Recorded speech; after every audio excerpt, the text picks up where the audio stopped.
Belinda and HarperAudio Australia present this unabridged recording of Frosty, the incredible true story of the boy from Blacktown who became a Bathurst king, written by Mark Winterbottom and James Phelps and read by Mark Winterbottom.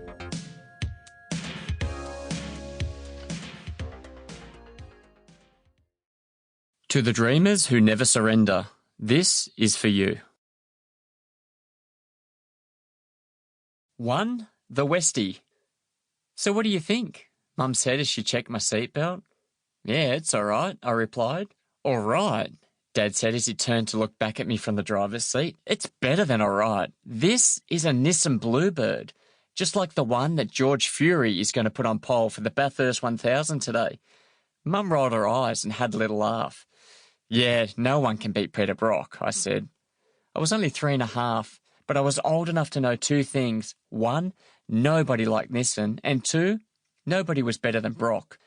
Mum checked that my sister was all belted up before shutting the door and climbing into the brand new Bluebird Dad had borrowed from work for this special trip, a 165-kilometre drive to Mount Panorama. I remember the car well. It was white and had grey on the bottom, with a dark grey plastic strip around the body and twin exhaust. I remember the exhaust especially, but we will get to that a little later. Dad reversed out of the driveway and put the car in first. Hear that? Dad asked, window down, listening to the engine as he wound out the gear. That's the sound of a Brock beater. This time it was me rolling my eyes. And with that, we were off to our very first Bathurst, strapped in, fueled up, and with both the rising sun and Doonside in the rearview mirror, we headed west. Our next stop, Mount Panorama. Or it was supposed to be. This car is making me sick, I complained as the twisting road turned the Brock beater into a washing machine. Wind your window down and get some fresh air, Mum said. You'll feel better as soon as we hit the open road.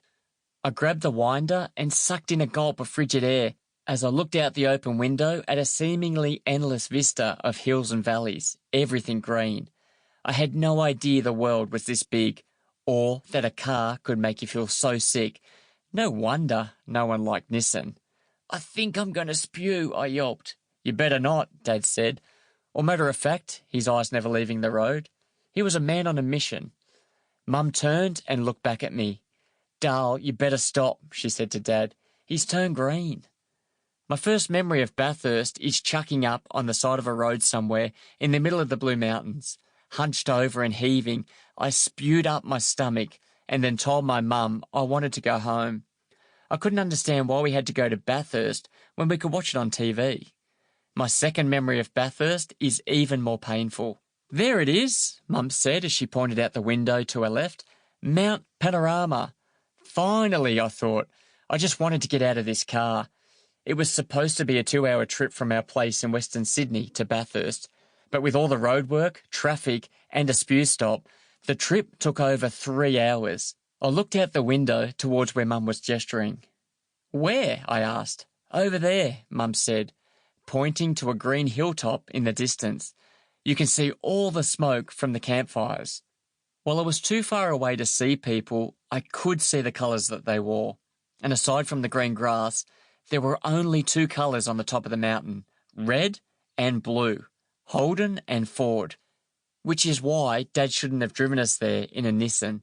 Maybe we should walk up to the top, Mum said when we arrived, noting the looks our car was getting from the race fans making their way towards the main gate.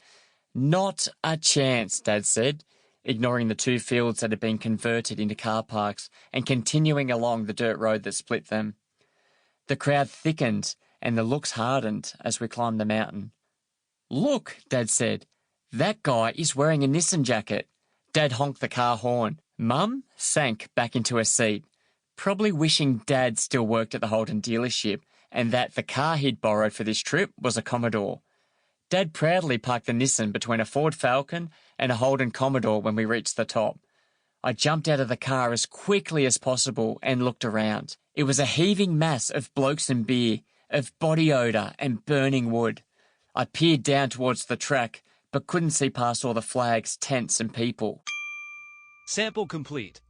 Ready to continue?